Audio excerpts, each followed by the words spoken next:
ये जो प्रभु उपदेश कर रहे हैं सबके मंगल के लिए उपदेश कर रहे हैं। प्रभु कह रहे हैं ममैवांशो, तू मेरा अंश है, मेरा बच्चा है, मेरी आत्मा है। फिर ऐसा क्यों आप स्वीकृति नहीं कर रहे कि प्रभु मेरे हैं? प्रभु ही हमें बहुत प्यार करने वाले मित्र मिल गए, नहीं तो कोई नहीं है। बड़े से बड़ा शुभ कर्म हो जाए तो कोई उसका पुण्य फल नहीं होता, और बड़े से बड़ा कोई पाप कर्म बन जाए तो उसका कोई अपराध नहीं। हमें तो लगता है कि सबको सत्संग सुनना चाहिए, भगवत प्राप्ति के लिए ही नहीं, समाज में जीने के लिए भी सत्संग की आवश्यकता है। आसुरी बुद्धि पशुता का नाश करने के लिए सत्संग समर्थ है, हारना पतन का संकेत है नहीं। जो उत्साह संपन्न है, जो विवेकवान है, वो देखते हैं कि मैं कहां से हारा, कौन सा वो बिंदु है जहां मैं चूक कर गया। विवेकवान तुरंत उसे संभालते, आगे चलते। फिर हार होती तो फिर हमें आगे बढ़ना है, ना कि हमें शरीर नष्ट कर देना है, ना कि हमें इतना चिंतन बिगाड़ लेना कि डिप्रेशन में पहुंच जाए। आप हरि आश्रित हो जाओ, क्या चाहिए, निहाल हो जाओगे, निहाल हो जाओगे। जैसे कहते अब कृत्य कृत्य भयो, निहाल हो जाओ। कथा को पूरा सुने और खूब नाम जप करे। जय जय श्री राधे। अगर ये स्वीकृति आप करते चले जाएं, जो श्रवण कर रहे हैं, तो सच्ची मानिए ये भ्रम खत्म हो जाएगा कि बहुत काल जब साधना करे तब ऐसी बात आती है। हम लोग तो गृहस्थ हैं, संसारी हैं, विषयी हैं, आदि आदि। आपने स्वीकृति ही आप गलत ढंग से कर रहे हैं, स्वीकृति ही आपने सही नहीं की। हम गृहस्थ हैं, हम अमुक हैं, हम सब देह भाव की स्वीकृति। प्रभु कह रहे हैं ममैवांशो, तू मेरा अंश है, मेरा बच्चा है, मेरी आत्मा है। फिर ऐसा क्यों आप स्वीकृति नहीं कर रहे कि प्रभु मेरे हैं? सच्ची मानिए प्रभु ही अपने हैं, सच्ची मानिए प्रभु ही हमें बहुत प्यार करने वाले मित्र मिल गए, नहीं तो कोई नहीं है, केवल भ्रम है। मानो प्रभु की बात को मान लो, निहाल हो जाओगे। वो इसीलिए बोल रहे हैं, इसीलिए बोल रहे हैं कि हम निहाल हो जाए, परमानंद में मगन हो जाए। प्रभु अर्जुन जी को कह रहे हैं सुख दुखे समय कृत्वा लाभा लाभो जया जयो। ये कर्म भूमि है, हमारा यहां जन्म हुआ है। अपने शुभ और अशुभ दोनों कर्मों को मिटा करके वो परम लाभ जो किसी कर्म से नहीं होता वो हम करें। वो कौन सा कर्म है जो हमें परम लाभ देगा? तो कह रहे हैं जय और पराजय में समान भाव रखना ही वो समता रूपी महान धर्म है जो तुम्हें बचा लेगा। बड़े से बड़ा शुभ कर्म भी फांसी ही है, चाहे सोने की जंजीर से फांसी लगाओ और चाहे रस्सी से फांसी लगाओ, मरोगे तो है ही। ऐसे शुभ कर्म भी फांसी ही है। लोक लोकांतर में भटकना होता है, विश्राम नहीं होता। और अशुभ कर्म तो है ही, कहना क्या है उसको। हर शरीरधारी से ये दो प्रकार की क्रियाएं होती ही है। कहीं ना कहीं शुभ कर्म होता है, कहीं ना कहीं अशुभ कर्म। कोई ऐसा नहीं है जो इन दोनों कर्मों से युक्त ना हो। बड़े बड़े ज्ञानी जनों के शरीर के द्वारा भी ये दो क्रियाएं हो जाती हैं,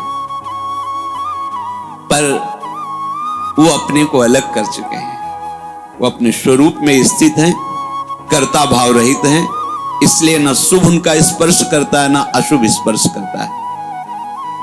वो जान के कोई क्रिया नहीं कर रहे, संकल्प करके क्रिया नहीं कर रहे, स्वाभाविक हो रहे। अब उसमें कुछ भी ऐसी घटना घट जाती है तो उसके वो करता नहीं है। इसलिए कहा गया है कि जो आत्मज्ञानी महापुरुष है, अगर उसके द्वारा बड़े से बड़ा शुभ कर्म हो जाए तो कोई उसका पुण्य फल नहीं होता, और बड़े से बड़ा कोई पाप कर्म बन जाए तो उसका कोई अपराध नहीं होता, क्योंकि कर्ता भाव से रहित है। ये सबकी समझ में नहीं आएगा, ये आगे की बातें हैं जहां अहंकार समर्पित हो जाता है। कैसे नहीं उसको अपराध लगेगा? उसके शरीर के द्वारा हो रहा है। तो जैसे हमारे इस प्रदेश में जितने भी प्राणी वास करते हैं, फिर देश में, फिर हमारे विश्व में, तो हम एक प्रदेश से लेते हैं, कितना अशुभ कर्म होता है और कितना शुभ कर्म होता है। क्या आपको दोनों का दंड मिलता है या पुरस्कार मिलता है? या आपको हर्ष होता है या शोक होता है? या सुख होता है या दुख होता है? नहीं होता। क्यों नहीं होता? क्योंकि हमारा संबंध नहीं। हो तो रहा है, शुभ अशुभ कर्म हो रहा है प्रदेश में, देश में, क्योंकि कोई भी शरीरधारी कर्म किए बिना रह नहीं सकता। और जो शास्त्र सम्मत कर्म करते हैं वो भगवत मार्ग के पथिक होते हैं। वो साधारण, उनकी गणना नहीं आती शुभ अशुभ में। वो तो भगवत धर्म का पालन करने वाले होते हैं। वो तो महात्मा होते हैं, भक्त जन होते हैं, प्रेमी जन होते हैं। वो त्रिगुणातीत अवस्था की तरफ उनकी गति होती है। पर साधारण प्राणी प्रायः क्रिया किए बिना रह नहीं सकता। क्रिया होती है, और क्रिया जब अहम से होती है तो कहीं ना कहीं लाभ बुद्धि, सुख बुद्धि होती है। इसके कारण वो ये समझ नहीं पाता है कि धर्म है कि अधर्म है, और बढ़ता चला जाता है। कहीं खूब पापाचरण होते हैं, कभी कोई संयोग बन गया तो पुण्याचरण भी होते हैं। लेकिन आपको क्या फर्क पड़ता है? पूरे विश्व में दोनों प्रकार के कर्म हो रहे हैं, आपको क्या फर्क पड़ता है? कुछ नहीं। क्यों? क्योंकि उसका हमारा कोई संबंध ही नहीं है। समझ लीजिए। तो ऐसे ही विश्व का एक ये नमूना है, स्थूल शरीर, सूक्ष्म शरीर और कारण शरीर। जो भगवत तत्व के ज्ञाता महापुरुष जन होते हैं, बिल्कुल जैसे तुम्हारा प्रदेश के शुभ अशुभ कर्म से कोई संबंध ना होने के कारण न हर्ष है, न शोक है, न दंड है, न पुरस्कार है, ऐसे ही इस शरीर के द्वारा हुए शुभ अशुभ कर्म उसे बांध नहीं सकते। जिसने अपने स्वरूप को अलग करके इनसे संबंध त्याग कर दिया। हमें हर्ष शोक दूसरे की क्रियाओं से इसलिए नहीं होता कि हमारा संबंध नहीं। ठीक ऐसे ही शरीर से जब ज्ञान प्राप्त हो जाता है तो बिल्कुल जैसे भगवान ने कहा कि पुराना वस्त्र त्याग कर नए वस्त्र को धारण कर दे। सांप ने केचुल छोड़ दी, कोई संबंध नहीं। पुराना वस्त्र फेंक दिया, उसे कोई जला दे, कोई कुछ करे, कोई संबंध नहीं। वो उत्तम जगह में रखा जाए या अधम जगह में, कोई संपर्क नहीं रहता। ये देहाभिमान होने के कारण, देह भाव होने के कारण हमें अपने कर्मों का भोग भोगना पड़ता है।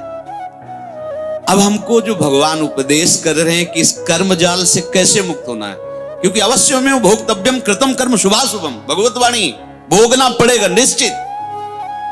अब कोई ऐसा उपाय जो हम इन कर्मों के जाल से मुक्त हो सके। भगवान कह रहे हैं कि जो भी आपके द्वारा हो रहा है, पहली बात तो जो कर्म हो रहा है वो प्रमाणित होना चाहिए, गुरुजनों के द्वारा शास्त्र सम्मत। मनमानी आचरणों की यहां चर्चा नहीं।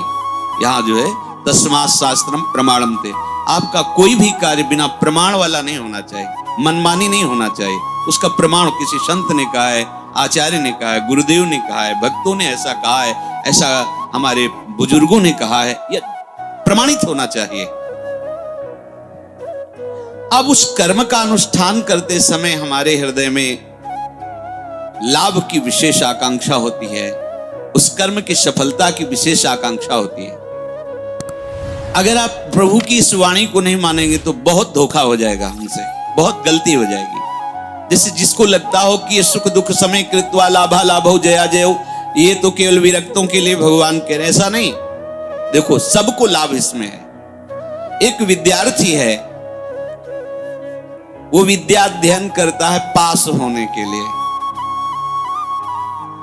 पूरा प्रयास करता है। किसी कारणों से, खेल में ज्यादा बुद्धि होने से, प्रमाद बुद्धि होने से, या प्रयासरत है उतना मानसिक प्रबलता ना होने से चूक हो गई, उत्तर नहीं दे पाया और परीक्षा में फेल हो गया। अब ये सूत्र उसको पता नहीं है, न घर वालों को पता है। अब वो उसे बोलते हैं कि इतना रुपया लगाया, इतनी फीस भरी और तू फेल हो गया। मानसिक उसके ऊपर दबाव डालते हैं। वो शास्त्र ज्ञान से रहित, विवेक रहित बालक विचार करता है, घर वाले भी असंतुष्ट हैं और पास भी नहीं हो पाया, अब क्या करें? बोले मर जाना अच्छा है। देखो कई ऐसी घटनाएं सुनने को मिलती कि अमुक विद्यार्थी फेल हुआ तो उसने आत्महत्या कर ली। ये क्यों हुआ? ये विवेक ना होने के कारण। ठीक है, इस बार फेल हुए हैं तो अगली बार हम प्रयास करें जहां हमारी कमी रही। अगली बार भी फेल होते हैं तो केवल पढ़ करके, विद्या या अध्ययन करके ही जीवन रखना होता है क्या? अगर विद्या नहीं है तो वो जीवन नहीं है। अरे भाई, ऐसा नहीं है। जीवन नष्ट करने का अधिकार तुम्हारा नहीं। किसी कार्य में असफलता होने पर अगर हम अपने जीवन को नष्ट कर देते थे तो बहुत बड़ा अपराध बन गया, बहुत बड़ी दुर्गति का कारण बन गया। हमें जो अवसर मिला था उन्नति का, हम अवनति में बदल दिया। बहुत बड़ी हमारी पराजय हो गई। इसलिए क्षमता आना अति आवश्यक है। हमें तो लगता है कि सबको सत्संग सुनना चाहिए, भगवत प्राप्ति के लिए ही नहीं, समाज में जीने के लिए भी सत्संग की आवश्यकता है। आसुरी बुद्धि पशुता का नाश करने के लिए सत्संग समर्थ है। एक किसान है, हजारों रुपए लगा करके, मेहनत करके, बहुत बड़ी मेहनत होती किसान की, बहुत मेहनत होती, बहुत बड़ा तपस्वी होता, वो जान नहीं पाता है अज्ञान की धरा में होने के कारण। जिस ठंडी में आप वस्त्र त्याग नहीं करना चाहते, पूरी रात रात पानी लगाता है गेहूं की खेती में, बड़ी मेहनत करता है। जब फसल काटने का समय आता है तो वर्षा और ओले हो जाते हैं, पूरी फसल नष्ट हो गई। कर्जा लेकर उसने खाद पानी लगाया था, बेटी का ब्याह करना है, बच्चों को पढ़ाना है, अब फसल नष्ट हो गई। कर्जा कैसे देंगे? परिवार का पालन पोषण कैसे करेंगे? इससे अच्छा है आत्महत्या कर लो। कई ऐसी घटनाएं, हम जिस कार्य में चलते हैं असफलता मिलती है तो हमको एक ही उपाय दिखाई देता है कि हम अपने को नष्ट कर लें। भारी मूर्खता। ये जो प्रभु उपदेश कर रहे हैं, सबके मंगल के लिए उपदेश कर रहे हैं। छोटी छोटी बातें व्यवहार की। हमारा ब्याह हुआ, हमारी भावना में जो पत्नी थी वैसी नहीं मिली। अब हम जो सफलता चाहते थे इस क्रिया में, उस सफलता, अब द्वेष शुरू, विषमता आ गई। कैसे कैसे पापाचरण होने लगते हैं, कैसे कैसे पीछे कितनी ऐसी घटनाएं सुनने को मिली। राक्षसी बुद्धि। ये केवल बैरागियों के लिए, विरक्तों के लिए, संतों के लिए प्रवचन होता है, ऐसी बात नहीं। ये सत्संग ऐसी मति बना देगा कि आप समाज में रहते हुए भी बड़े आनंद पूर्वक सबको आनंद प्रदान करने वाले बन जाएंगे। ये जो जय और पराजय का, लाभ और हानि का, सुख और दुख का हमारे ऊपर प्रभाव पड़ता है, जब तक हम नाम जप करके अपनी बुद्धि को पवित्र करके समता में नहीं लाएंगे, तब तक बात बनने वाली नहीं। जगह जगह आप देखो, जगह जगह जहां कोई हारता है तहां वो निराशा अपने ऊपर ले आता है। हारना जीत का एक संकेत है। ऐसा मत समझो कि हारना पतन का संकेत है, नहीं। जो उत्साह संपन्न है, जो विवेकवान है, वो देखते हैं कि मैं कहां से हारा, कौन सा वो बिंदु है जहां मैंने चूक कर गया।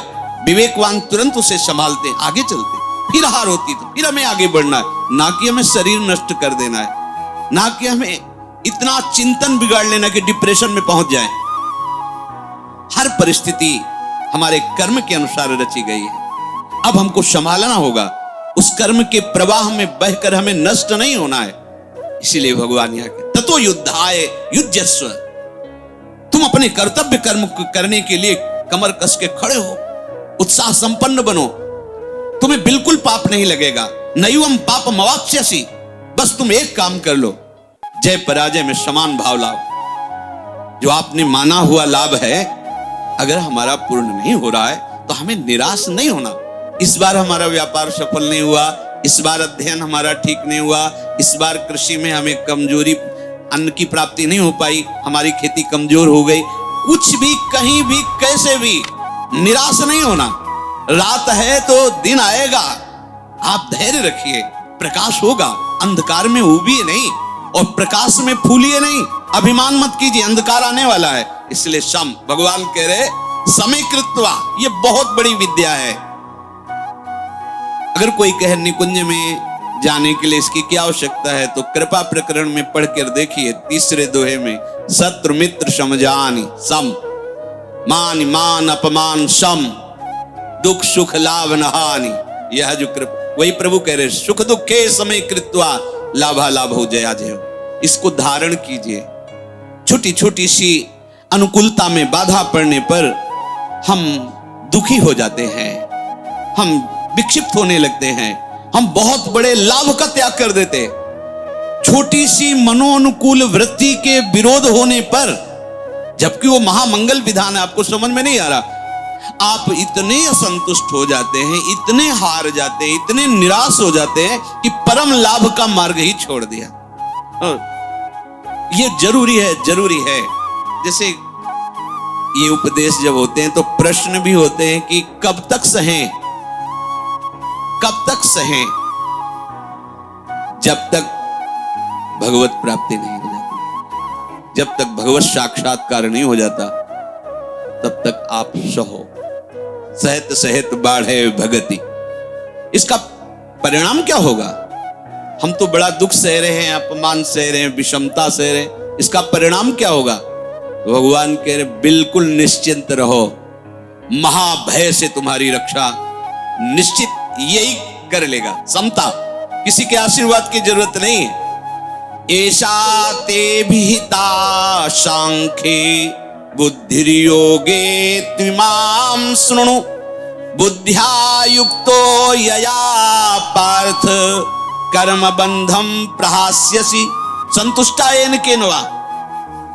ये कला सीखनी पड़ेगी, ये कला स्वीकृति करनी पड़ेगी, नहीं आप आगे परमार्थ में नहीं बढ़ पाएंगे। हर तरह से अपने को प्रसन्न रखने की चेष्टा रखो, विवेक के द्वारा, किसी वस्तु व्यक्ति स्थान के द्वारा प्रसन्न करने की नहीं, आंतरिक विवेक के द्वारा, बाह्य कोई साधन नहीं। इसके लिए कैसी भी परिस्थिति हो, यदि आपने प्रभु को स्वीकार किया है तो आप प्रसन्न रह सकते हो, क्योंकि हमारे प्रभु विद्या के समुद्र हैं, ज्ञान के समुद्र हैं, प्रेम के समुद्र हैं, ऐश्वर्य के। क्या चाहिए? बिना पढ़े समस्त विद्या प्रकाशित हो जाती है। ब्रह्मा जी किस स्कूल में गए थे? चारों वेद स्वतः स्फुरित हो रहे, किसके संकल्प से? भगवान के संकल्प से। समस्त सृष्टि की जितनी भी कलाएं हैं सब ब्रह्मा जी से तो प्रकट हुई है। कहां सीखा ब्रह्मा जी ने? प्रभु के संकल्प से। वही तुम्हारे भी हृदय में संकल्प जागृत हो जाएगा। मूकम करोति वाचालम पंगुम लंघयते गिरिम यत् कृपा तमहम वंदे परमानंद माधवम। आज मेरे पास अमुक अव्यवस्था है, कल ऐसा हो सकता है कि तुम भारी से भारी सृष्टि की व्यवस्था करने वाले बन जाओ, क्योंकि तुम्हारा स्वामी अनंत ईश्वर संपन्न है। इस बात को लेकर के वो इस समता को धारण कर सकता है। अगर इतने बड़े प्रभु का सहारा नहीं है, फिर सहेगा किससे? ये सहने की सामर्थ्य सिर्फ हरि के चरणारविंद के आश्रय से आती, भरोसे से आती। ठीक है, आज हमारा मन ठीक नहीं है, लेकिन जिस दिन मन चोर देखेंगे ना, उस दिन निहाल हो जाएंगे। ठीक है, आज हमारी ऐसी परिस्थिति, जिस दिन वो देखेंगे ना, हम निहाल हो जाएंगे। देखो ना, कई कई दिन केवल तुलसी दल का भोग लगता है, लेकिन ना अन्य आश्रय है, ना अन्य भरोसा है श्री सुदामा जी को, है केवल कृष्ण प्यारे का, और वो भी कुछ लेने के लिए भरोसा नहीं, केवल विशुद्ध प्यार है। तो जैसी द्वारिकापुरी वैसी सुदामापुरी खड़ी कर दी। संतोष अगर किस प्रेम मार्ग हरिवंश YouTube चैनल के माध्यम से आप सभी साधकों को दिवाली त्योहार की हार्दिक शुभकामनाएं। जय जय श्री राधे।